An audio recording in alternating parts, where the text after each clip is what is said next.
வணக்கம் நேயர்களே. இன்று அக்ஷயம் சேனல் வாயிலாக சிறுவர்களுக்கான கதை பகுதியில் விடாமுயற்சி செய்தால் வெற்றி பெறுவது நிச்சயம் என்பது பற்றிய ஒரு கதை ஒன்று பார்க்கலாம்.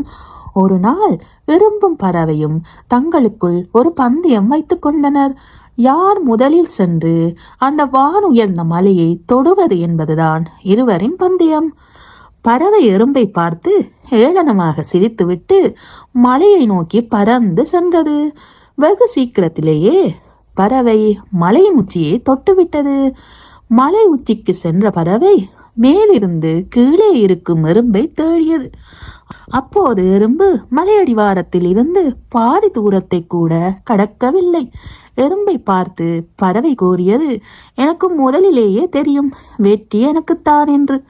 பறவையிடம் ஒரு சிறு எறும்பு போட்டியிடலாமா? எறும்பை பார்த்து கேலி செய்து பறவை சிரித்தது. ஆனால் எறும்பு தொடர்ந்து முயற்சி செய்து கொண்டு வந்தது.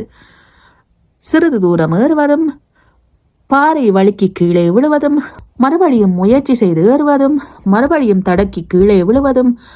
ஆனால் எறும்பு தன் முயற்சியை கைவிடவே இல்லை. தொடர்ந்து முயற்சி செய்து கொண்டே வந்தது. வெகு நாட்கள் கழித்து எறும்பின் விடாமுயற்சியால் ஒரு நாள் எறும்பு அந்த மலையின் உச்சியை தொட்டுவிட்டது. அப்போது அந்த பக்கமாக மலையை கடந்து சென்ற பறவை மலை உச்சியில் இருக்கும் எறும்பை பார்த்து ஆச்சரியப்பட்டது. அப்போது பறவையை பார்த்து எறும்பு கூறியது, வெற்றி என்பது எல்லோருக்கும் பொதுவானது.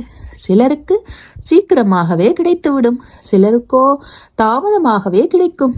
விடாமுயற்சியும் தன்னம்பிக்கையும் இருந்தாலே போதும், வெற்றி ஒரு நாள் எல்லோருக்கும் நிச்சயம் என்றது. பறவையும் அதை ஏற்றுக்கொண்டது, எறும்பை பாராட்டியது.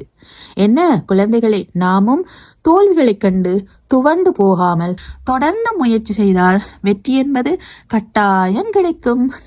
இன்னும் ஒரு கதையில் உங்களை சந்திக்கிறேன். நன்றி. வாழ்க வளமுடன்.